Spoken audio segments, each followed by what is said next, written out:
오늘은 주연 후 세 번째 주일입니다. 시편 19편 1절에서 2절, 14절까지의 말씀 힘입어 하나님을 예배하는 자리로 나아가겠습니다. 다 같이 조용한 기도 드리시겠습니다.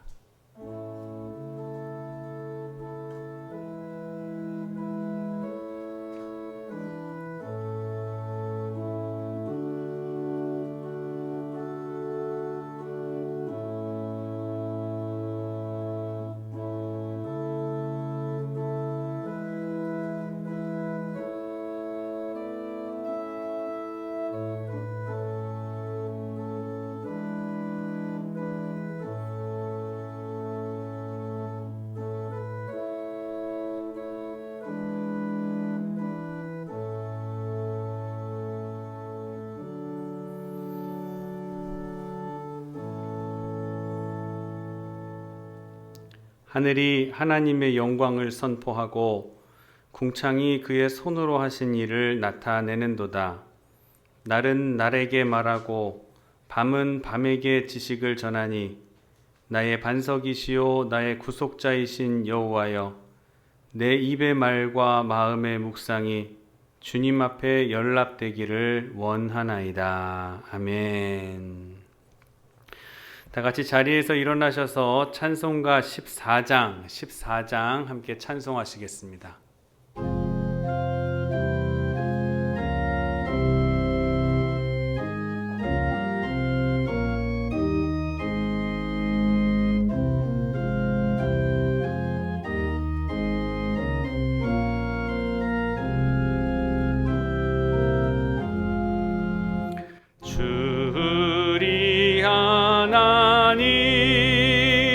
하늘에 계시니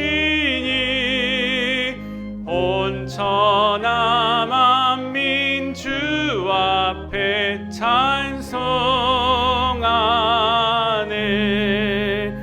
이 천지 만물도 주 앞에 엎드려 그 거룩하신 이름을 늘 높이네.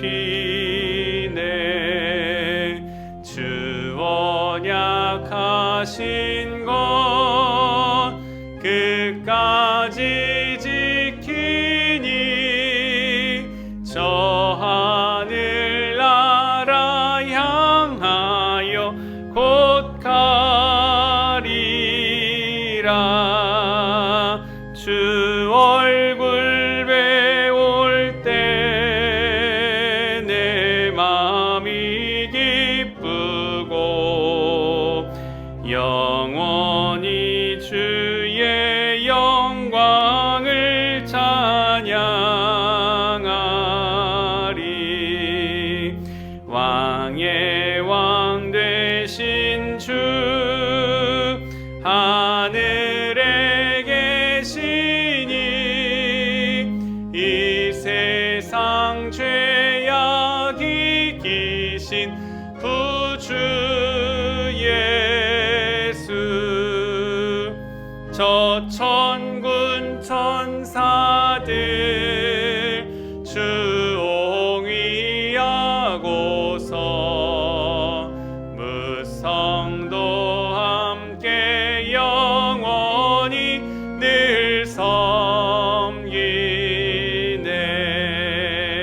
성삼위일체께 승리한 무리들 다 기쁜 소리 높여서 감사드려. 창조주 하나님 내 주님 되시니 주 앞에 나도 엎드려 경배하네.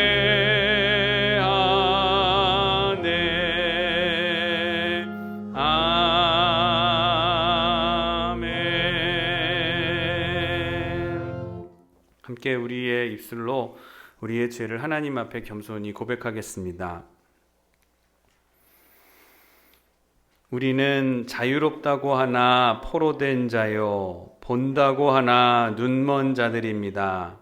어느 때보다 풍요로운 시대를 누리면서도 불안은 깊어만 가고 수많은 지식과 정보를 알면서도 정작 나를 잃어버리고 방황합니다. 높아지는 만큼 두려움도 커져가고 밝은 문명 속에서 그림자는 더욱 어두워져 갑니다. 마음을 다해 경배할 주인을 알지 못하고 힘을 다해 사랑해야 할 소중한 것들을 상실하며 삽니다. 우리의 반석이시요 구속자이신 주님, 우리의 우상과 속박에서 우리를 풀어 주소서. 보지 못하는 눈을 뜨도록 자비를 베풀어 주소서. 아멘. 이 시간 하나님과 나만이 아는 죄를 고백하면서 참회의 기도를 드리도록 하겠습니다. 기도하시겠습니다.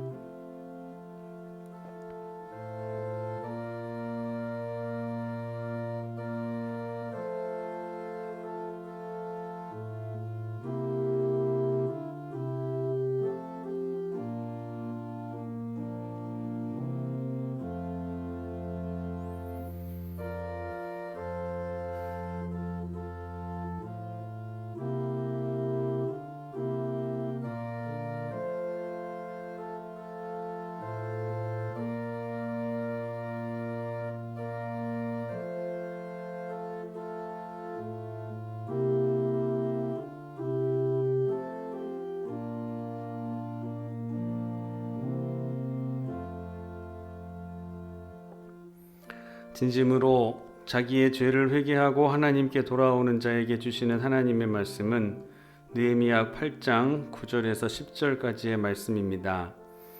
오늘은 너희 하나님 여호와의 성일이니 슬퍼하지 말며 울지 말라. 이날은 우리 주의 성일이니 근심하지 말라.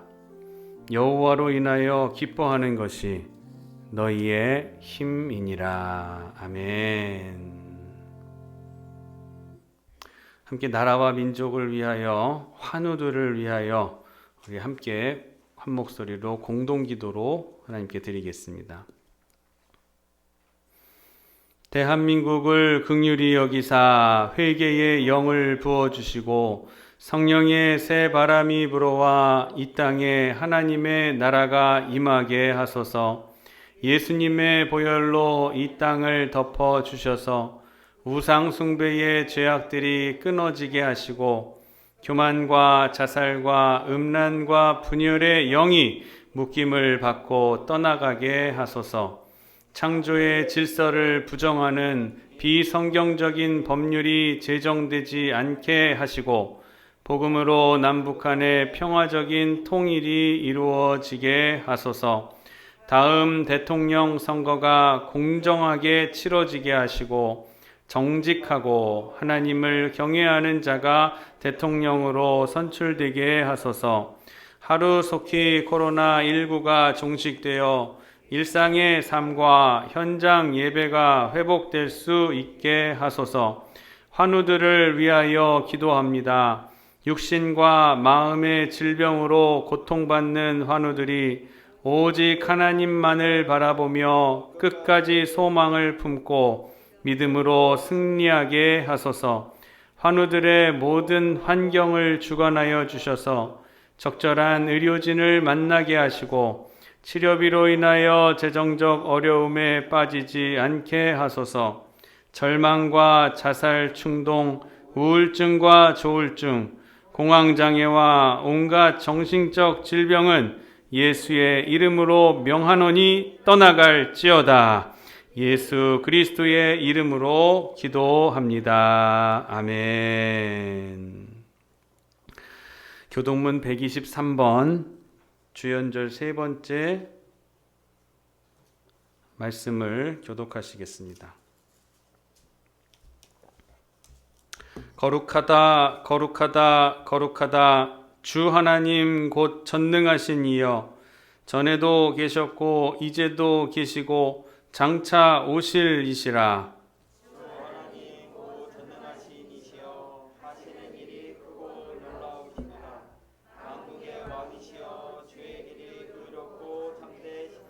주여, 누가 주의 이름을 두려워하지 아니하며 영화롭게 하지 아니하오리이까?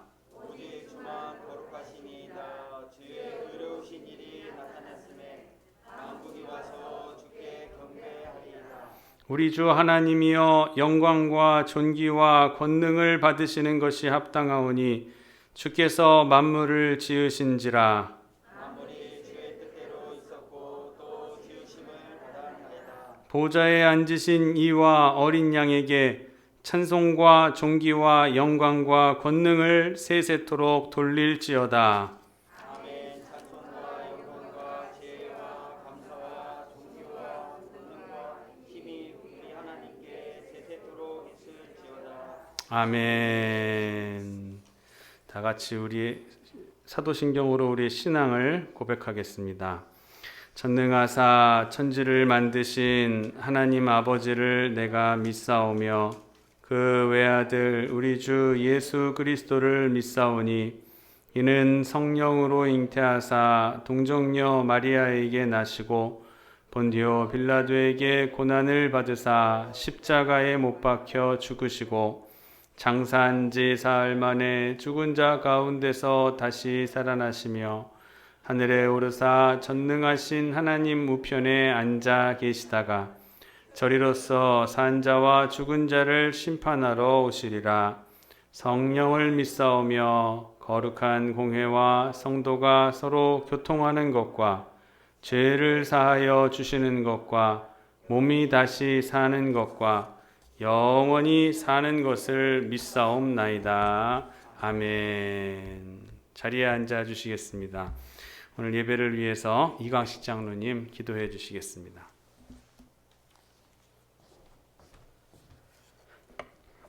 기도하시겠습니다.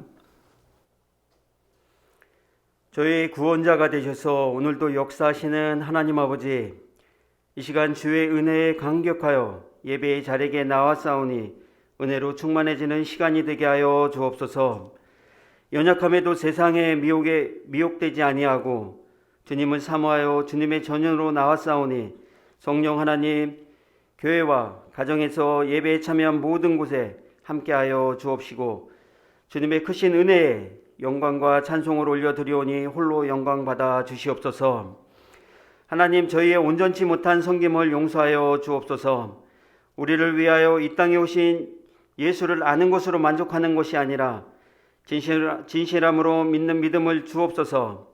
교회 생활이 아니라 신앙생활을 구분할 수 있는 지혜를 주옵시고 이 세상에 무엇보다도 누구보다도 나를 더 사랑하느냐고 물으시는 주님 앞에 담대히 고백할 수 있는 믿음을 주옵소서. 주님을 사랑함으로 교만하지 않게 하시고 성도와 이웃을 사랑하게 하시고 우리의 성품이 예수를 닮아가는 변화가 있게 하여 주옵소서. 저희에게 능력을 주시는 하나님 아버지, 코로나 장기화로 인하여 모두가 힘들어하는 이때 오늘 주신 말씀과 기도를 통하여 능력을 얻게 하시고 주님을 위하여 헌신하는 축복된 시간이 되게 하옵소서. 소돔과 고모라 같은 세상이지만 아직도 곳곳에 사랑을 나타내고 심어야 할 곳이 많이 있습니다. 사랑을 베풀기에 지극히 인색한 저희의 마음을 변화시켜 주옵시고 주님의 사랑을 실천할 수 있는 저희가 될 수 있도록 인도하여 주옵소서. 항상 기뻐하라, 쉬지 말고 기도하라, 범사에 감사하라. 이는 그리스도 예수 안에서 너희를 향하신 하나님의 뜻이니라. 말씀하신 주님, 국가적으로 경제와 안보와 국민의 건강과 앞으로 있을 대선으로 어수선하고 불안한 이때에 그 어느 때보다도 깨어 기도할 시기라고 생각이 됩니다. 다니엘 한 사람이 이스라엘의 구원을 위해서 어떠한 상황에도 굴하지 않고 정해진 시간과 정해진 장소에서 최선을 다해 기도할 때 응답을 받은 것처럼 우리에게 닥쳐있는 개인과 가정과 교회와 나라를 위해 끊임없이 기도하는 대장교회의 성도들이 되어 기도의 응답을 받는 체험적인 성도의 삶을 살아가게 하여 주옵소서. 이에도 벌써 1월 하반기로 가고 있습니다. 2022년 저희들 자신만을 위해서 구원을 지켜나가는 성도가 아니라 주님의 몸된 교회를 세우기 위해 헌신하는 성도가 되게 하여 주옵소서. 교회를 위하여, 성도님들을 위하여, 믿지 않는 우리들의 이웃을 위하여 기도하는 교회가 되게 하여 주옵소서. 비록 코로나로 인하여 힘든 상황일지라도 이 교회의 자리가 채워지는 역사가 있게 하여 주옵소서. 저희 교회 성도들의 처지를 아시는 하나님, 물질에 어려움이 있는 성도들에게는 물질을 허락하여 주옵소서. 육신의 질병이 있어 고통받는 성도들에게는 건강을 허락하여 주시옵길 간절히 바랍니다. 교회 각 기관에서 빚도 없이 헌신하고 봉사하는 손길들이 있습니다. 교사로, 찬양으로, 차량 운행과 안내 등 올 한 해도 이들에게 지혜와 능력 주셔서 맡은 사명 잘 감당할 수 있도록 인도하여 주시옵고 축복하여 주옵소서. 이 시간 주님의 말씀을 대언하는 목사님을 성령의 권능으로 붙들어 주시고 주님의 역사가 펼쳐질 수 있는 귀한 은혜의 시간이 되게 하여 주옵소서. 올 한 해가 아버지께는 영광이 되고 저에게는 믿음으로 승리하는 한 해가 되길 원하옵고 예수 그리스도의 이름으로 기도드립니다. 아멘.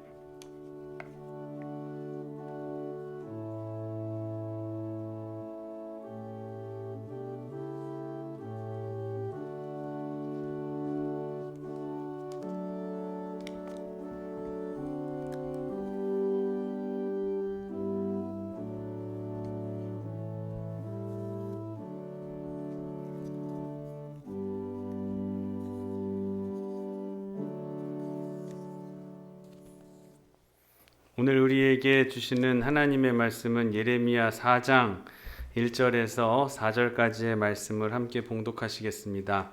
예레미야 4장 1절에서 4절까지의 말씀입니다. 구약성경 1056페이지에 있는 말씀입니다.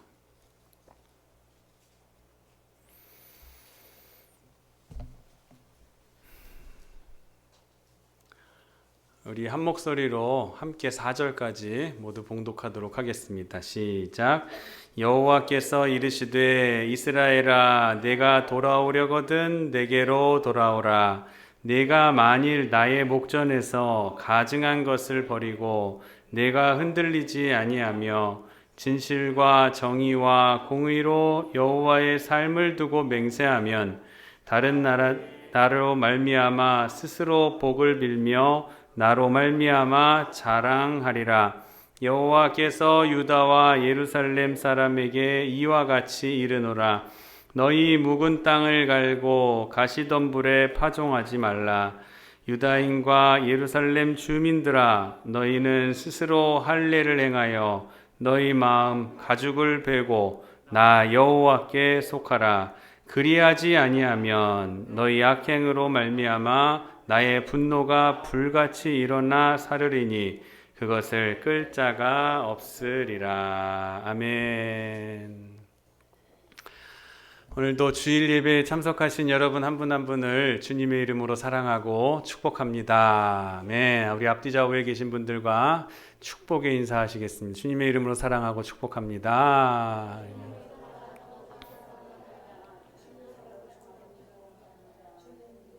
강건하시기를 주님의 이름으로 축복합니다. 아멘. 예레미야 4장 1절에서 4절까지의 본문을 가지고 너희 묵은 땅을 기경하라 라는 제목으로 하나님의 말씀 증거하도록 하겠습니다. 말씀을 통해서 깊은 은혜의 시간 삼으시기를 주님의 이름으로 축복합니다. 아멘. 실패하기를 원해서 실패하는 사람이 있을까요? 아마 그런 사람은 없을 것입니다. 간절하게 성공하기를 원했고 노력했지만 성공보다는 실패할 때가 더 많이 있습니다. 또 실패하기를 반복하는 사람이 있을까요? 실패하기를 반복하기를 바라는 사람도 없을 거예요. 더 없습니다. 왜냐하면 잘못된 것은 한 번만으로 만족하기 때문에 그렇습니다. 한 번만으로 족하기 때문에 더 두 번, 세 번 실패하는 것이 유익하겠습니까? 그런데 똑같은 실패를 되풀이하는 이 불행이 우리에게는 번번이 일어나게 됩니다. 거듭해서 넘어지고 거듭해서 쓰러지면서도 똑같은 잘못을 계속해서 저지르고 마는 것이에요. 이 실패의 악순환으로부터 우리 어떻게 벗어날 수 있을까요? 실패의 원인을 아는 것은 성공으로 향하는 지름길일 수가 있습니다. 근데 재미있는 것은 대체적으로 실패의 원인을 본인 스스로는 어렴풋이 알고 있다는 것이에요. 그러나 근데 그 실패의 원인을 부인하는 거예요. 부인하고 싶은 데에서 문제가 있게 되는 것입니다. 실패의 원인을 알고 바로 알고 그 원점으로 돌아가서 처음부터 시작하는 것이 가장 빠른 길일 수가 있는 것입니다. 얼마 전 TV 프로그램을 하나 보다가 중학생 실종 사건에 대한 이야기를 듣게 됐습니다. 학교 밖에서 선생님을 만나러 가겠다더니 중학교 남학생 하나가 그만 실종이 된 거예요. 돈을 요구하던 납치범을 그만 놓쳐버리고 말았습니다. 경찰이 수사를 하지만 범인을 잡지 못하고 1년의 세월이 흘러가게 됐어요. 부모는 타는 마음으로 자녀를 기다렸습니다. 당시 대통령까지 나서서 이 실종 사건을 전면 재수사하라고 지시를 하면서 이 사건이 공개 수사로 전환이 돼서 전 국민의 관심을 가지며 이 학생이 학교로 돌아오기를 다들 바랬습니다. 근데 도무지 행적을 찾을 수가 없는 거예요. 그러자 이 경찰은 이전까지의 모든 수사 내용을 지우고 원점으로 돌아가자, 처음으로 다시 시작하자 하면서 학교를 찾아가 다시 조사를 시작하게 됐습니다. 1년 만에 다시 조사가 시작되니 학교가 다시 협조를 할 수 있겠습니까? 어수선하고 이제 1년이 지나서 좀 조용해질 만한 때 됐는데 경찰들이 다시 와서 형사들이 와서 선생님들을 다시 조사하고 또 친구들을 수소문하고 하니까 학교에서도 이번에는 반발을 하고 조사에 협조를 안 해주는 거예요. 그런데 그래도 꿋꿋하게 다시 시작을 한 조사에서 드디어 범인이 밝혀지게 됐습니다. 그 학생을 처음에 불러냈던 체육 선생님이 그 아이의 유괴범이었던 거예요. 실패를 알고 원인을 알고 원점으로부터 돌아가서 처음부터 다시 시작하는 것이 가장 빠른 길이었다라는 거예요. 또 페인을 제거하지 않고 막연히 시도하고 또 여러 번 시도해서 같은 방법으로 되풀이해가지고 어쩌다가 요행으로 성공되기를 바라는 것도 어리석은 일입니다. 우연히 어쩌다가 몇 번 하다 보면 한 번은 되겠지, 한탕은 되겠지라고 생각하는 생각으로 요행으로 한번 성공해 보려는 시도, 계속된 시도도 어리석음이라는 것입니다. 실패의 늪에서 계속 벗어날 수 없는 것은 바로 그 때문인 것이에요. 실패의 원인을 많은 사람들은 우선 환경에다가 둡니다. 세상이 그렇고 여건이 그래서 어쩔 수 없었다라고 하는 핑계를 두는 것입니다. 또 어떤 사람들은 나 아닌 다른 사람에게 그 원인을 전가하면 실패의 원인은 저 사람에게 있다. 즉 아무개 때문이다 라고 얘기를 하는 거예요. 예를 들면 참 못난 일이지만 남편이 이렇게 얘기합니다. 자주 자신의 나쁜 성격이 종종 노출되게 되면은 나는 원래 그런 사람이 아닌데 아내 때문에 그렇게 됐다. 저 사람 때문에 내가 이렇게 됐다. 라고 못난 말을 합니다. 아내들도 마찬가지입니다. 저 사람 만나서 내 신세가 이렇게 됐다. 이 모양 요꼴로 됐다. 걸핏하면 남편은 아내 때문에, 아내는 남편 때문에 자신이 이렇게 못나지게 됐다라고 투덜대는 거예요. 심지어 주름살이 늘고 그리고 흰머리가 나는 것까지도 다른 사람 상대방을 그리고 상대방 때문이라고 어거지를 쓰는 경우도 많이 있습니다. 여러분 때가 되면 주름살도 늘게 되는 것이고 흰머리도 나게 되는 것은 자연스러운 이치입니다. 누구는 조금 빨리 노화가 오기도 하고 누구는 조금 늦기도 하는 것, 이것은 큰 의미가 없어요. 어쨌든 선천적인 거예요. 우리의 몸이 시대, 세월이 지남에 따라서 자연스럽게 늙고 흰머리가 난다는 것은 당연한 일이에요. 그런데 그 흰머리가 난 것을 좀 고생했다고, 상황이 이렇게 됐을 때 내가 이렇게 늙었다 그러고, 또 주름이 늘면 내가 그 사람 때문에 내가 걱정을 많이 해서 폭삭 늙었다고 하는, 마치 당연하다는 듯이 아무렇지도 않게 원인을 일과 사람에게 전가해버리는 우리의 모습을 종종 볼 수가 있습니다. 저도 최근에 흰머리가 많이 좀 났습니다. 머리에 새친지 흰머리가 많이 위에 있는데, 저를 걱정하시는 성도님들께서는 목사님 건축을 하느라고 고생하시고 신경 많이 쓰셔가지고 흰머리가 많이 늘었다고 얘기하시면 아니에요. 죄송하지만 제가 그냥 이제 나이가 들어서 흰머리가 나기 시작하는 겁니다. 그냥 자연스러운 거였어요. 그런데 이것을 그냥 스트레스 때문이다, 뭐 때문이다 하면서 그걸 원인을 찾고 밖에서 원인을 자꾸 찾아갈 때에 진짜 그런가? 이게 내가 힘들어서 그런가? 하는 착각에 빠지게 될 수도 있다라는 거예요. 연세가 80 넘으신 할아버지 할머니에게 흰머리가 하나도 없고 주름살 하나도 없다고 생각해 보세요. 그게 더 이상한 거 아니겠습니까? 연세가 드셨으면 주름살이 생기는 것이 당연한 이치고, 성경에서도 잠언 16장 31절에 백발은 영광의 면류관이라고 했어요. 백발은 영광의 면류관입니다. 당연한 것이에요. 아무렇지도 않게 우리는 이것을 남에게 전가할 때에 여기에서 실패의 원인이 발생하게 되는 거예요. 이런 사람을 학문적으로 보면은 종속인간, 부속인간이라고 말합니다.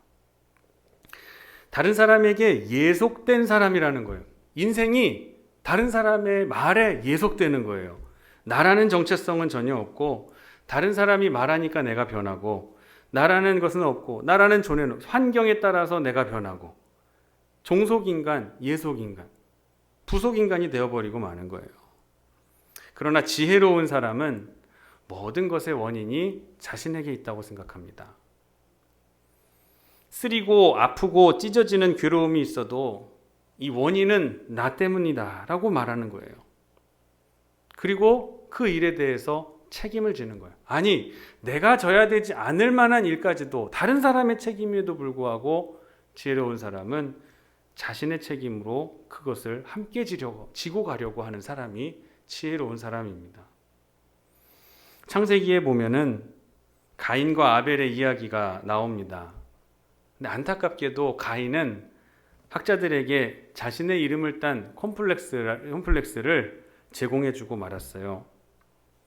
가능하기만 하면 실패의 원인을 나 아닌 다른 사람에게 돌려서 잠시나마 내 마음이 편해지게 하는 것, 그것을, 그 책임 전가의 심리를 학자들은 가인 콤플렉스라고 얘기합니다.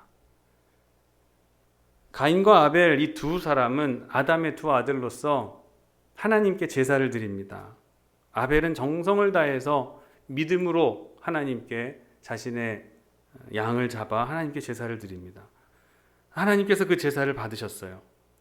그러나 가인은 성경에 보니까 믿음으로 하지 않았어요. 아마도 형식적으로 동생이 제사를 드린다고 하니까 나도 해야지 하면서 드렸던 것 같아요. 하나님께서는 가인의 제사를 받으시지 않으셨습니다. 이럴 때 가인의 입장에서 어떠한 행동이 바른 행동이었겠어요? 하나님께서 내 제사를 받으시지 않은 이유가 뭘까? 내가 믿음으로 제사를 드리지 못했구나. 내 마음이 남이 하니까 나도 한다라는 생각으로 따라서 내 동생의 제사를 보고 내가 따라 했었구나 하면서 반성을 하고 얼른 하나님 앞에 회개하고 다시금 정성을 기울여서 제물을 잡고 제사를 다시 드렸어야 되는 것이 옳은 모습이었던 거예요. 그런데 그렇게 하지 못했어요.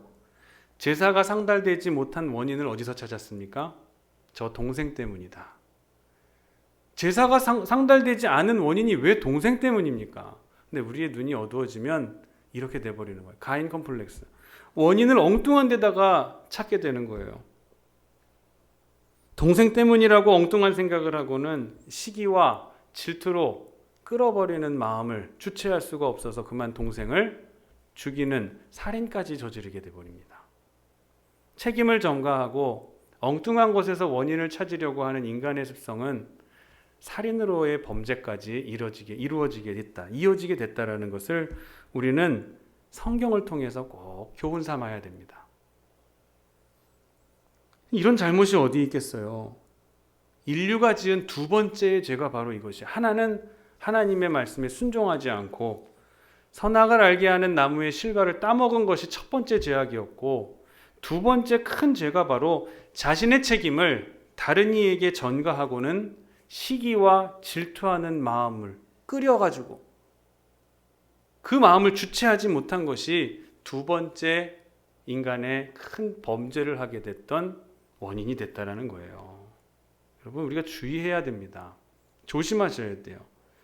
다른 사람, 자기 책임을 다른 사람에게 전가하고 자신의 잘못이 다른 사람이 잘 되기 때문이라고까지 생각하는 잘못된 그릇된 생각이 우리를 망하게 만드는 거예요.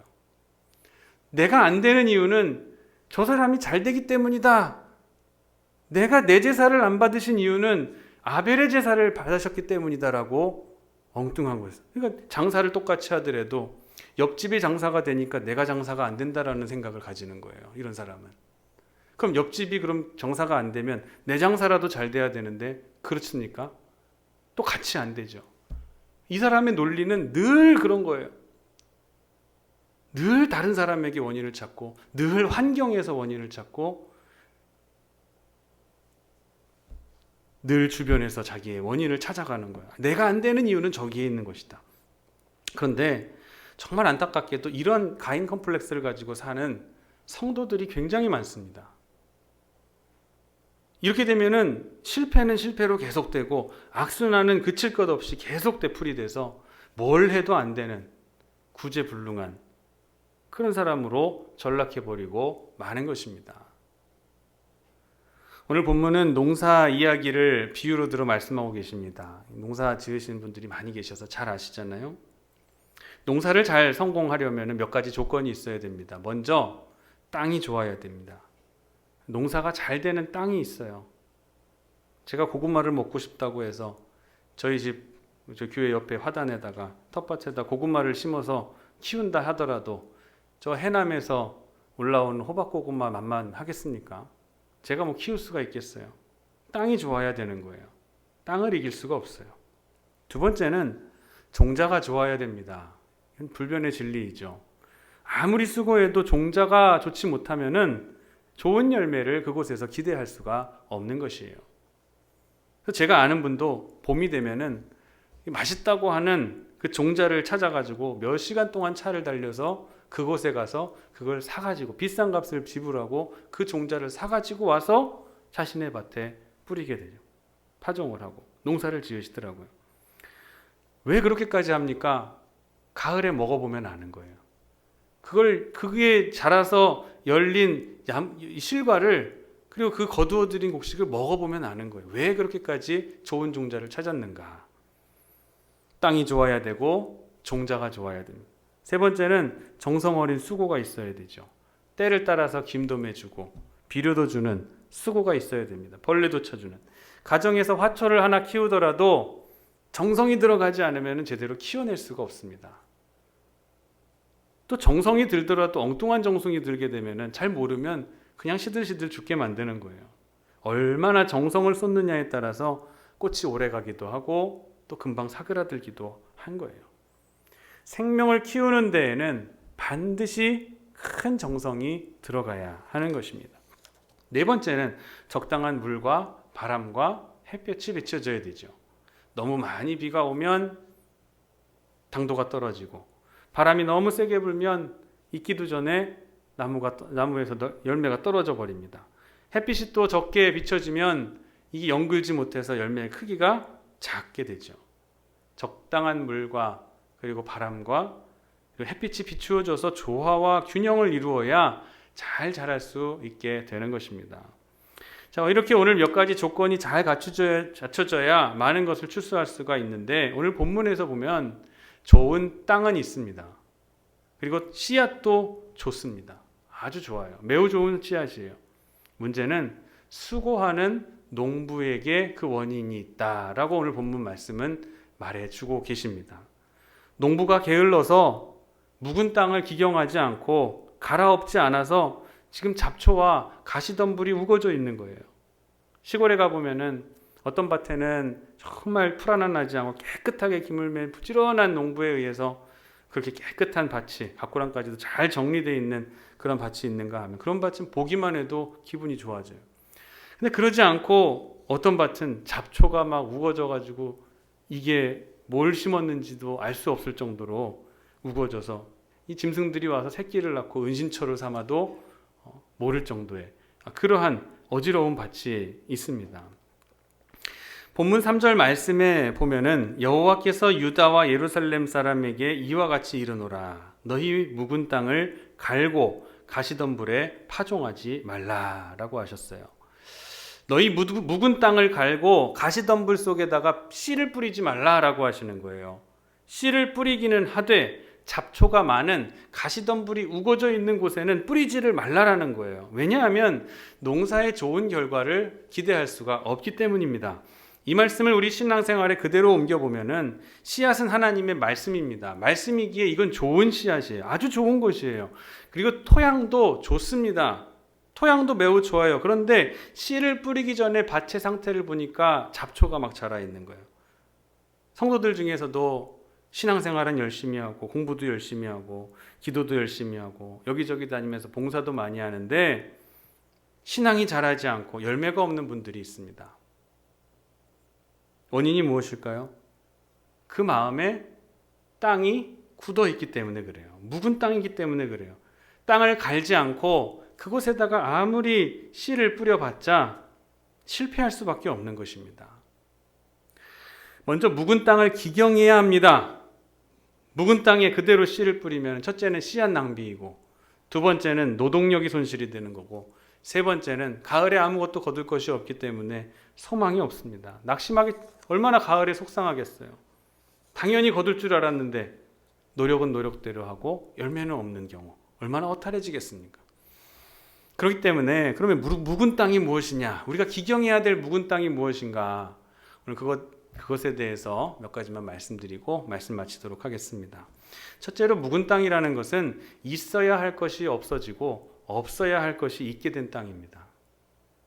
있어야 할 것이 없고 없어야 할 것이 있게 된 땅이 묵은 땅이라는 거예요. 버려둔 땅입니다. 버려둔 땅. 게으른 농부에 의해서 오랫동안 버려둔 땅이 묵은 땅이에요.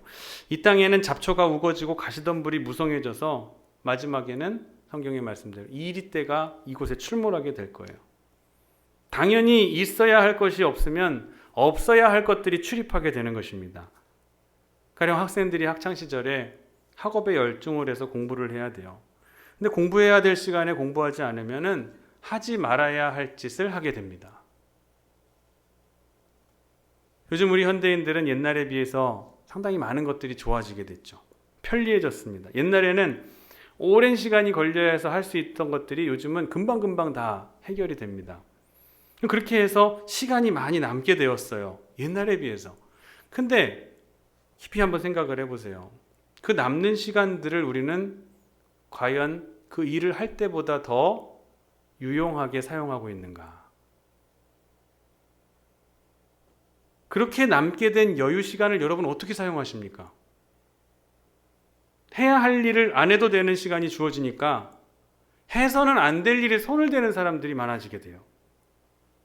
당연히 해야 할 일로 아침부터 저녁까지 바쁘던 사람들이 그걸 안 해도 되니까 다른 곳에, 엉뚱한 곳에, 가서는 안 될 곳에 가게 되고 해서는 안 될 일에 손을 대게 되고 배워서는 안 될 것을 배우게 되는 지경에 이르게 되는 거예요. 그래서 가정에 문제가 생기고 사회에 문제가 일어나서 심각한 지경에 이르게 되지 않았느냐는 것이에요.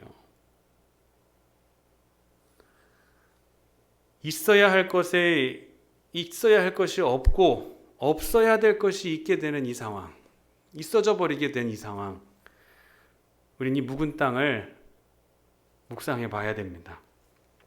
두 번째로 묵은 땅이라는 것은 잡초만 무성한 땅입니다. 잡초만 무성한 땅. 내버려 두고 무관심했더니 잡초만 자랐어요. 가시덤불만 자랐어요. 게으르다 보면은 자신도 모르는 사이에 시간이 흘러서 잡초가 생기고, 일단 잡초는 성장 속도가 매우 빠릅니다. 잡초는 옛 관성이에요. 나쁜 습관들입니다. 옛 관성은 버려야 될 관성이었는데 자유분방함, 굴레벗은 벗어버린 망종, 게으름, 시기, 불신앙, 의심, 증오, 이기심, 허영, 그것으로 말미암은 비롯된 온갖 욕심들, 가꾸지 않으니까 가만히 있어도 그런 것들은 막 마음에 생겨나게 되는 거예요. 내 마음을 가꾸지 않으니까 자꾸 내 마음에 증오와 의심과 불신앙과 이기심과 허영심과 욕심만 내 안에 생겨나게 되는 거예요. 그게 내 안에 자꾸 잡초처럼 자라게 되는 거예요. 이상하게도 좋은 곡식은 잘 심고 열심히 가꾸어줘도 이 잘되고 이 잘되기가 힘들지만, 잡초는 심지도 않았는데도 어찌 그렇게 잘 자라고 나지도 심지도 않았는데 나고 가꾸지도 않았는데 이렇게 잘 자라는지를 모르는 거예요.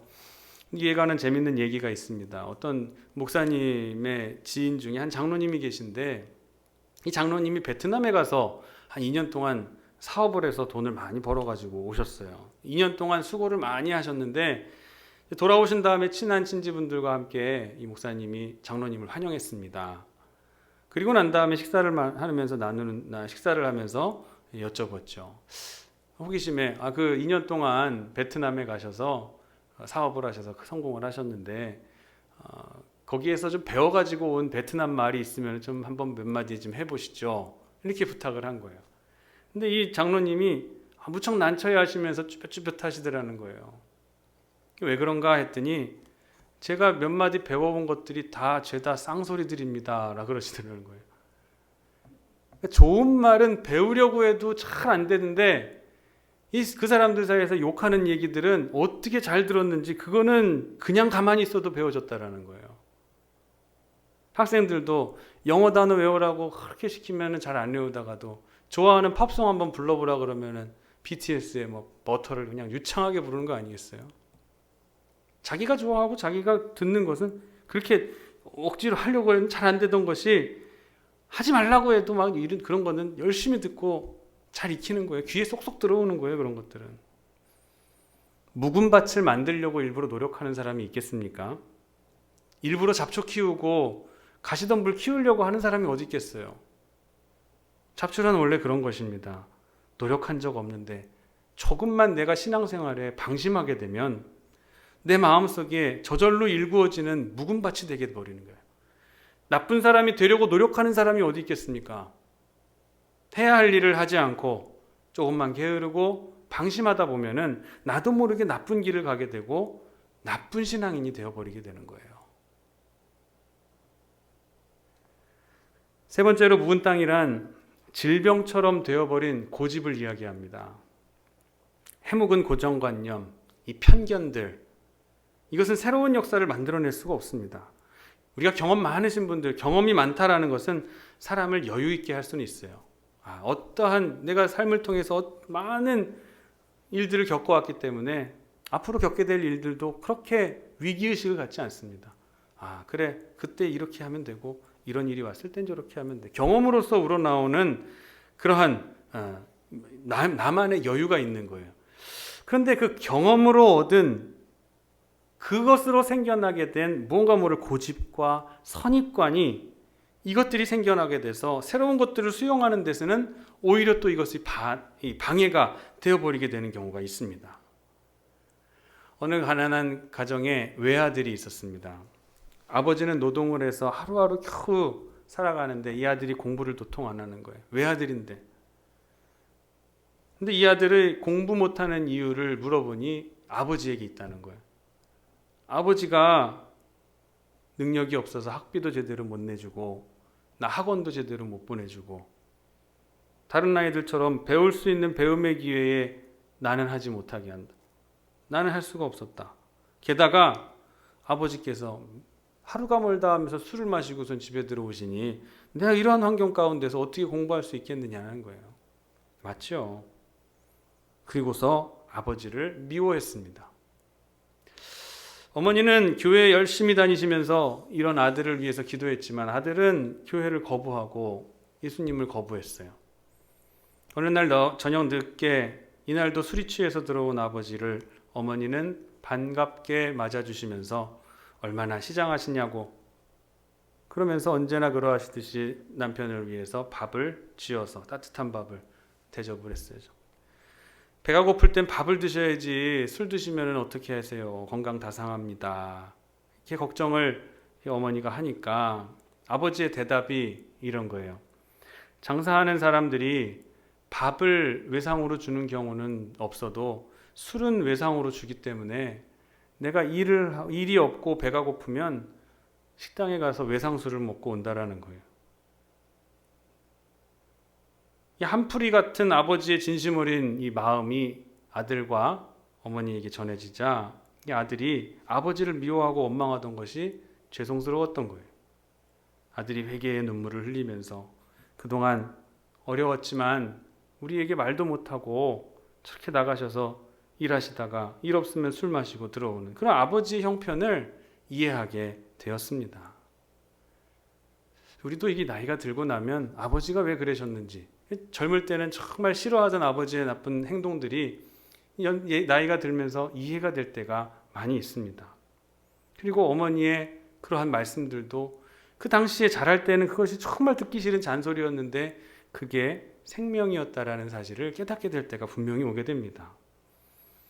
이 아들도 그랬던 거예요. 쓸데없는 고집과 편견, 아버지를 향한 내 자신의 잣대로 아버지를 계속해서 판단하면서 갔던 생각들이 아버지의 그 진심 어린 말 앞에서 다 이해되고 해결되게 됐던 거예요. 여러분, 나의 기준에서 상대방을 판단하는 습성은 우리가 버려야 될 굳은 마음입니다.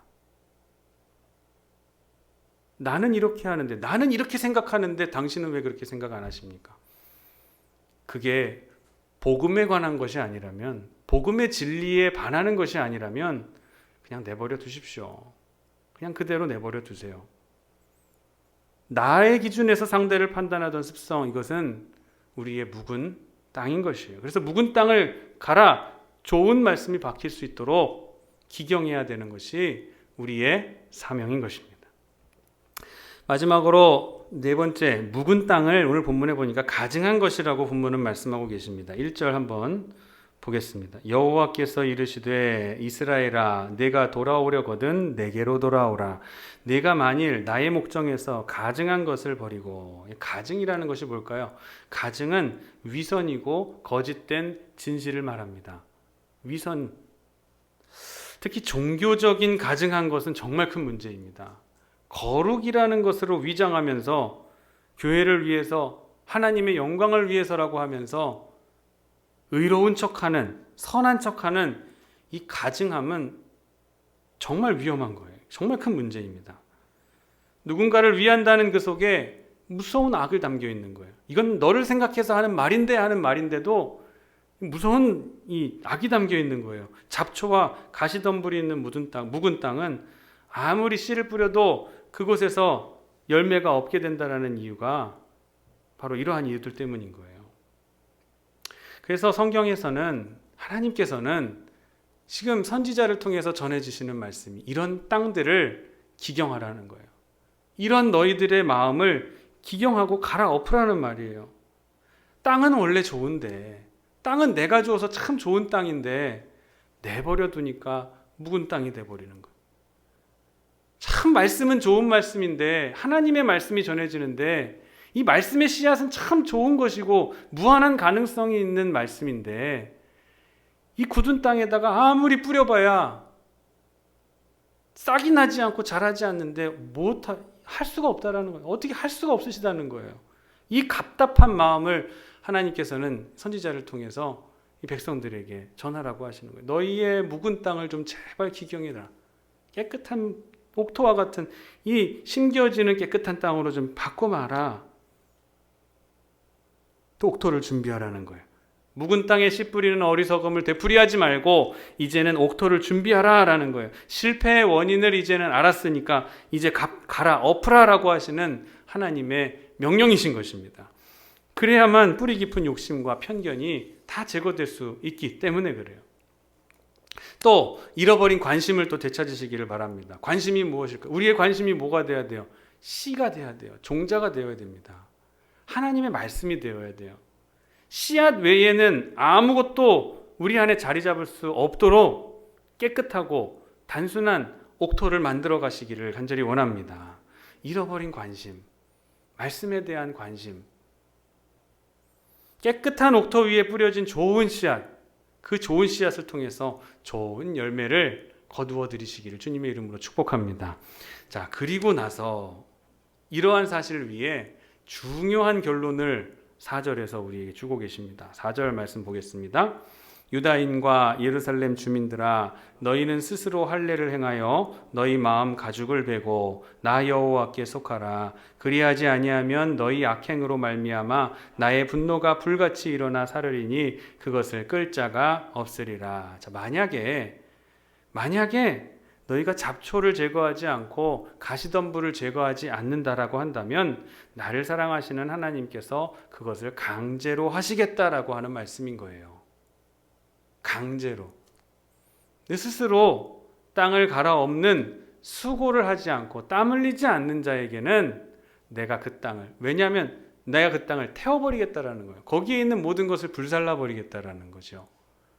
여러분, 이것이 저주일까요? 사랑일까요?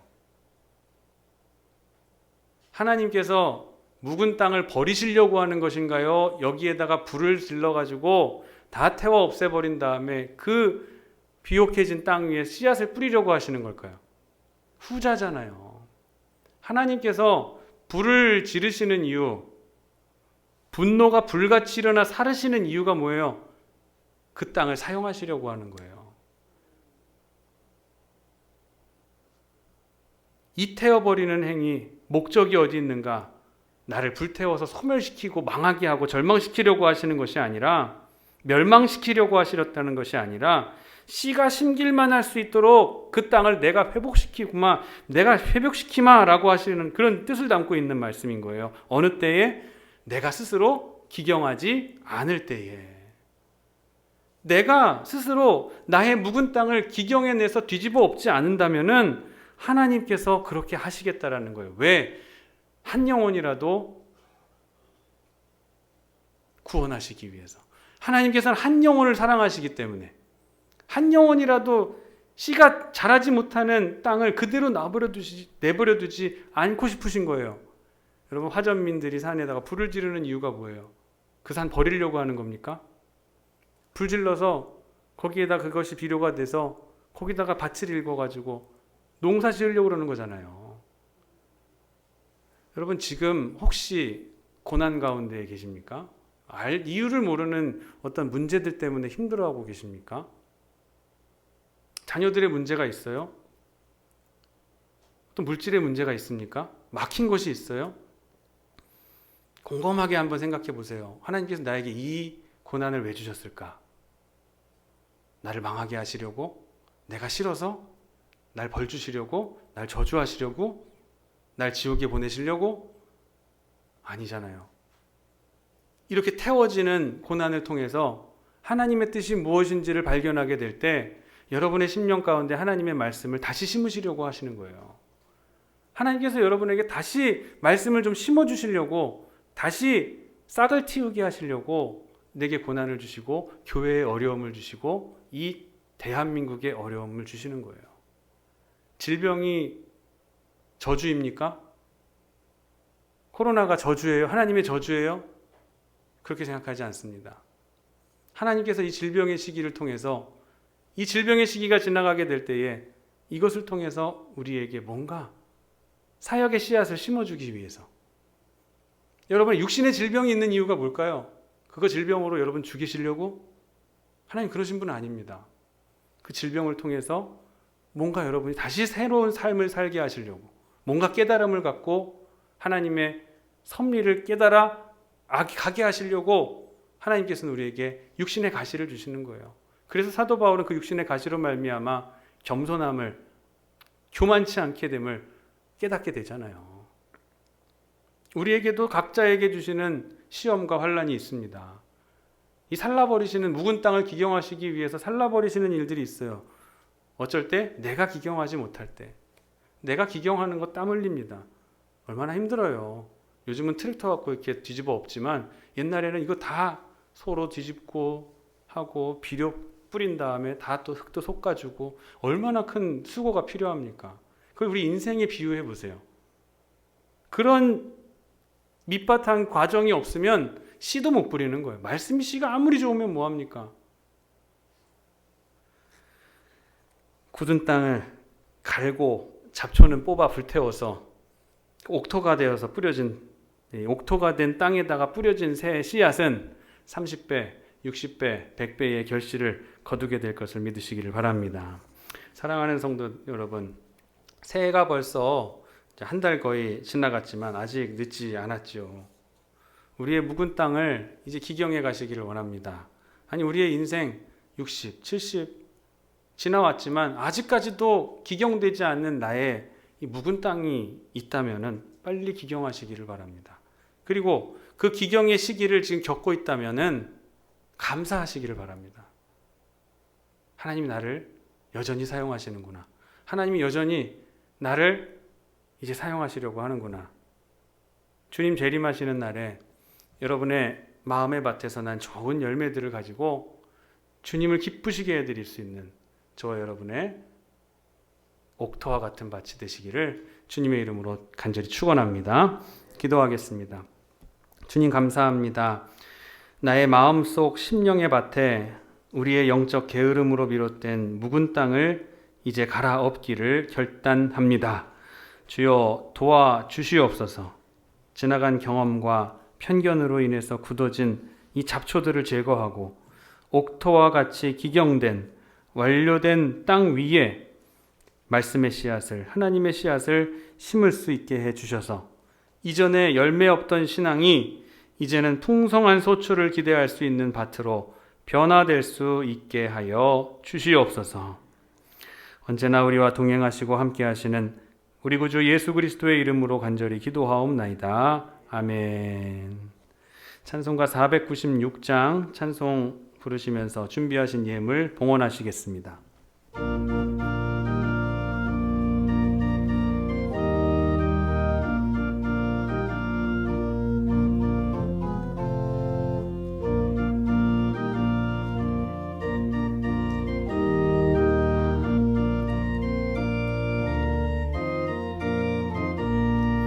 새벽부터 우리 사랑함으로써 저녁까지 씨를 뿌려봅시다.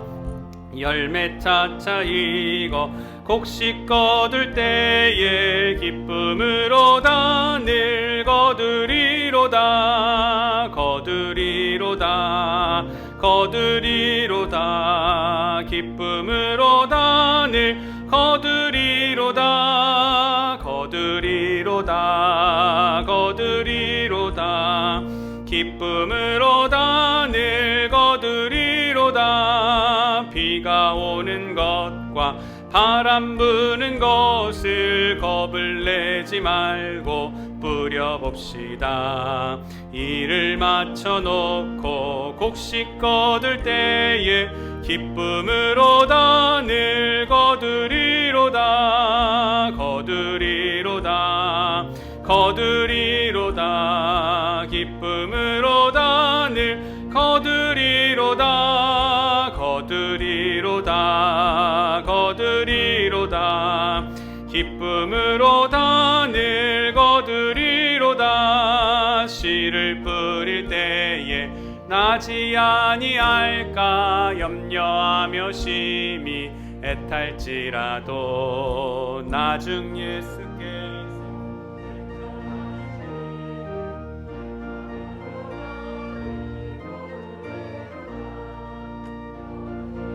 다 거두리로다. 기쁨으로 다 늘 거두리로다. 거두리로다. 거두리로다. 기쁨으로 다 늘 거두리로다. 아멘. 우리의 몸이 주님 계신 주의 전으로 왔사오니 우리의 뜻과 마음도 온전히 이곳에 있게 하여 주시옵소서. 진심으로 주님을 송축하게 하시고 온 힘을 다해서 주님의 말씀에 귀를 기울일 수 있게 도와 주시옵소서. 주님의 말씀으로 우리가 해방되고 우리의 어리석음이 깨우쳐지며 우리의 영혼의 생기가 돋우어지는 은혜를 허락하여 주시옵소서. 여호와로 인하여 기뻐함이 우리의 힘이요 능력이 됨이오니 주님을 사모하는 이들에게 주님의 길을 보여 주시옵소서. 성령님, 이 시간 우리에게 오셔서 우리가 그리스도의 거룩한 몸을 이루는 지체로서의 한 몸이 될 수 있도록 역사하여 주시옵소서. 입의 말과 마음의 묵상이 주님 앞에 연락됨과 같이 우리가 드리는 예물도 주님 앞에 연락되기를 원하나이다. 즐거이 드리는 이들의 삶에서 덜 귀한 것들이 더 귀한 것들로 변하여지고 아름답지 못한 것들이 더 아름다운 것으로 변화되며 부족함이 풍성함으로 새로워지는 역사가 있게 하여 주시옵소서. 듣고 믿은 주님의 말씀이 우리의 삶에 성취되게 하여 주옵시며 우리를 통하여 주님의 은혜가 전파될 때에 눌린 자들이 자유를 얻고 눈먼 자들이 보게 되며 병든 자들이 회복되는 역사가 나타나게 하여 주시옵소서. 주님은 우리의 도움이시오 능력이시오니 두려움이 없는 평안으로 이 시간 우리를 이끌어 주시옵소서. 감사드리며 거룩하신 예수님의 이름으로 간절히 기도하옵나이다. 아멘. 교회 소식 말씀드리겠습니다. 말씀 먹기 매일 성경 통독 우리 함께 많은 분들이 참여해 주셔서 감사합니다. 수거함에 성경 읽기 확인증과 문제지를 함께 넣어주시면 감사하겠습니다. 다음 주 2부 예배는 교회학교 교사 임명 예배로 드리도록 하겠습니다. 1부 예배 때 드리시는 우리 선생님들 2부 예배 다 참석해 주시기를 바랍니다. 비전우를 위한 우리 가정을 위한 특별 저녁 기도회 매일 저녁 8시부터 9시까지 본당에서 있습니다. 많이 참석하셔서 함께 중보하고 기도회 참여해 주시기를 바랍니다. 수원 영통지방 장로 과정고시 및 자격심사와 지방의 주보에 일정이 기록되어 있습니다. 참고하시고 준비되는 모든 과정 가운데에 하나님의 영광이 나타날 수 있게 해달라고 섬김의 손길을 통해서 하나님의 귀한 은혜가 우리에게 임하여지게 해달라고 많이 기도해 주시고요. 오늘 그를 위해서 예배 후에 지방행사 준비 모임을 갖도록 하겠습니다. 장로님 두 분과 여선교회연합회장, 관리부장, 사회봉사부장 이렇게 함께 모이셔서 지방행사가 잘 치러질 수 있도록 준비하는 모임 갖도록 하겠습니다. 의논하도록 하겠습니다. 다른 내용들은 주보를 참조하시는데요. 다음 주가 우리 마지막 주일입니다. 제가 이제 가끔 매달 마지막 주는 강조를 드리고 부탁을 드리는데요. 우리 건축 헌금에 대한 건축에 대한 대출 이자 통장에 우리가 이제 결단을 해서 개인분들이 매달 이렇게 해오시고 계신데 감사합니다. 매달 마지막 주는 우리가 이 건축 이자 통장에 필요한 만큼 채워질 수 있게 되기를 간절히 원합니다. 그런 마음에서 강조드리면서 한번 광고를 드려요. 이번 주에 커피 한 잔 사드실 수 있는 그런 여력이 있으셨던 분들은 좀 한 잔 줄이시고 또 식사 한 끼 내가 우리 건축을 위해서 준비하겠다라는 마음으로 건축 이자 헌금에 동참해 주시기를 부탁드리겠습니다. 꼭 작정을 하고 큰 금액만 하시는 것이 아니라 우리가 다 십시일반 조금씩 모아서 사실 이 건축도 이루어지게 된 거 아니겠습니까? 작은 불꽃들이 모여서 큰 불꽃을 이루는 것처럼 작은 물방울들이 모여서 큰 강을 이루는 것처럼 우리의 작은 물질들이 모여서 이 건축을 완공하고 마무리 짓는 일에 쓰임받게 될 줄을 믿습니다. 하나님께서 꼭 그렇게 해주실 줄을 믿고 여러분의 마음을 감동시켜 주실 줄을 믿습니다. 감동되시는 분들은 여기 건축 주보에 있는 이자헌금 통장에 헌금을 부탁드리도록 하겠습니다. 부탁드립니다. 예. 우리 다 같이 자리에서 일어나셔서 은혜 찬송 부르신 후에 축도하심으로 오늘 예배 마치도록 하겠습니다.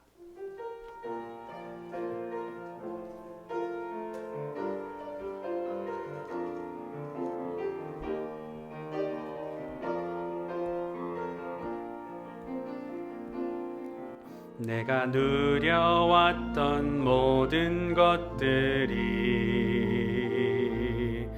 내가 지나왔던 모든 시간이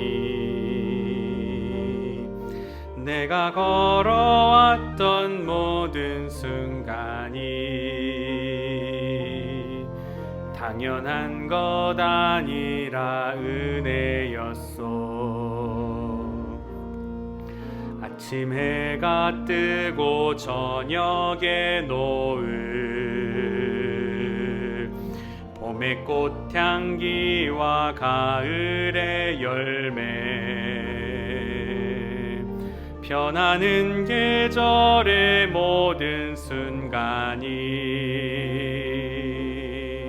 당연한 것 아니라 은혜였소. 모든 것이 은혜, 은혜, 은혜, 한없는 은혜. 내 삶에 당연한 것 하나도 없었던 것을 모든 것이 은혜, 은혜였소. 내가 이 땅에 태어나 사는 것, 어린아이 시절과 지금까지 숨을 쉬며 살며 꿈을 꾸는 삶, 당연한 것 아니라 은혜였소. 내가 하나님의 자녀로 살며 오늘 찬양하고 예배하는 삶, 복음을 전할 수 있는 축복이 당연한 것 아니라 은혜였소. 모든 것이 은혜, 은혜, 은혜, 한없는 은혜. 내 삶에 당연한 것 하나도 없었던 것을 모든 것이 은혜, 은혜였소. 모든 것이 은혜, 은혜, 은혜, 한없는 은혜. 내 삶에 당연한 것 하나도 없었던 것을 모든 것이 은혜, 은혜였소. 지금은 우리를 자유하게 하시고 나의 어두운 눈을 열어서 하나님을 보게 하시는 우리 구주 예수 그리스도의 구속의 은혜와 우리를 부르시고 구원하시는 하늘에 계신 아버지 하나님의 극진하신 사랑하심과 세상 속에서 주의 은혜의 해를 전파할 수 있도록 능력을 주시는 성령님의 감화, 감동, 역사, 내주, 충만, 교통, 인도하심이 주님의 말씀을 받아들고 이제 내 묵은 땅을 기경하기로 결단하고 다짐하며 또한 나의 모든 고통과 고난은 나를 사랑하시는 하나님의 새로운 씨를 받기 위한 과정임을 기억하고 돌아가는 사랑하는 성도들의 머리머리 위에와 병상의 위에서 질병으로 인해 고통받아 이 자리에 함께하지 못하는 안타까움과 슬픈 마음을 주님 위로받기를 원하는 병상에 있는 우리 사랑하는 성도들의 머리머리 위에 지금으로부터 영원토록 함께 하시기를 간절히 축원하옵나이다. 아멘.